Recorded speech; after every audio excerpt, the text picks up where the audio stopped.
నల్గొండ జిల్లా జ్యోతిబా పూలే భవనంలో బీసీ సంక్షేమ సంఘం జిల్లా అధ్యక్షులు చక్రహరి రామరాజు ఆధ్వర్యంలో బీసీ కులగణనపై ఏర్పాటు చేసిన విలేకరుల సమావేశంలో ఆయన మాట్లాడారు. నల్గొండ జిల్లా జ్యోతిబా పూలే భవనంలో బీసీ సంక్షేమ సంఘం జిల్లా అధ్యక్షులు చక్రహరి రామరాజు ఆధ్వర్యంలో బీసీ కులగణనపై ఏర్పాటు చేసిన విలేకరుల సమావేశంలో ఆయన మాట్లాడుతూ ప్రభుత్వం కులగణన కొనసాగింపు కార్యక్రమంలో 16 నుండి 28 ఫిబ్రవరి వరకు జరిగే కులగణనకు జిల్లా కలెక్టర్ వారి కింది అధికారులను ఆదేశించి కులగణనను పర్యవేక్షించి కులగణనను సంపూర్ణంగా జరిగే విధంగా చూడాలన్నారు. కులగణన కార్యక్రమం తేదీ 16 ఫిబ్రవరి 2025 నుండి మార్చి 30, 2025 వరకు పొడిగించాలన్నారు. డెడికేటెడ్ కమిటీ ఇచ్చిన కులగణన రిపోర్టు తప్పుల తడక అని దాన్ని వ్యతిరేకిస్తున్నామన్నారు.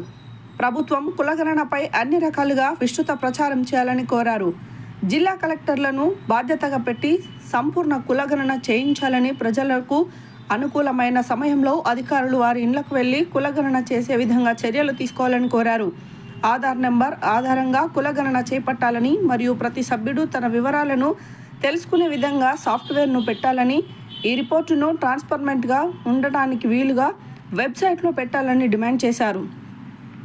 ఈ కార్యక్రమంలో నేలపట్ల సత్యనారాయణ, కంది సూర్యనారాయణ, కాసోజు విశ్వనాథం, నల్ల మల్లన్న, కేశబోయిన శంకర్ ముదిరాజ్, గోలి విజయ్ కుమార్, నకరకంటి కాషాయ గౌడ్, నాగులపల్లి శ్యామ్ సుందర్, జయల్లా, ఆదినారాయణ తదితరులు పాల్గొన్నారు.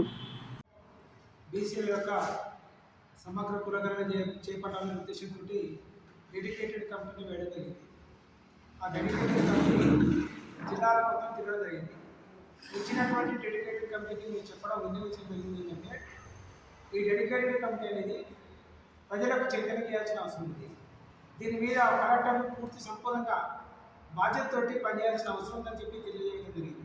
అదేవిధంగా నమోదు చేసుకున్నటువంటి వ్యక్తి తన నమోదు జరిగినటువంటి అంశాలు ఉన్నాయా లేవో తెలుసుకోవడానికి అనుకూలంగా కంప్యూటరీకరణ చేయాల్సిన అవసరం ఉందని చెప్పి చెప్పడం జరిగింది.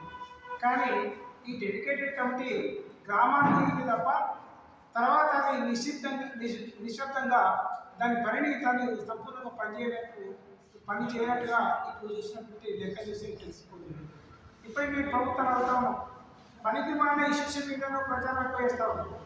కానీ ఈ కులగణన మీదే ఎక్కడ ప్రచారం చేయలేదు. కులగణన చేయించుకోవాలని చెప్పి ప్రచారం చేయలేదు. కులగణన చేసి ఏ రోజు తనను లాచైతామని చెప్పేసి ప్రజలకు అపోహలను తొలగించడానికి ఏ ప్రయత్నం చేయొచ్చు.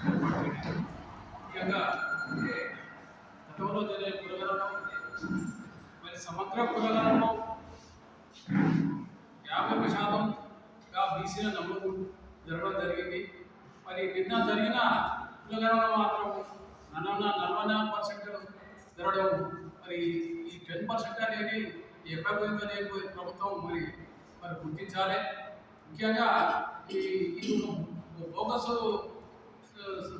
సర్వే జరిగిందనే ప్రజల్లో ఇప్పటికీ అందరూ కూడా అనుమానాస్పదంగా ఉండడం వల్ల బీసీ సంఘాలని పోరాటం చేసి మరి ప్రభుత్వం దిగొచ్చి మరి ఈ నెల 16వ తారీఖు నుంచి వచ్చే నెల 20వ తారీఖు వరకు ఎవరైతే సమగ్ర కులగణనలో ముద్ర చేయబడలేదో వాళ్ళందరూ కూడా చేయాలని మరి ప్రభుత్వ ఆలోచనలు ఉన్నాయి. అయితే ముఖ్యంగా గ్రామ లెవెల్లో మరి ఈ యొక్క బీసీ లెక్క జనాభా తగ్గితే మనం తీవ్రమైనటువంటి నష్టం పోతాం. ఎందుకంటే ఇది సామాజిక, ఆర్థిక, రాజకీయ, విద్యా, ఉద్యోగ రంగాల్లో ఈ సమగ్ర కుటుంబ సర్వే ఏదైతుందో భవిష్యత్తులో ఉపయోగపడుతుంది.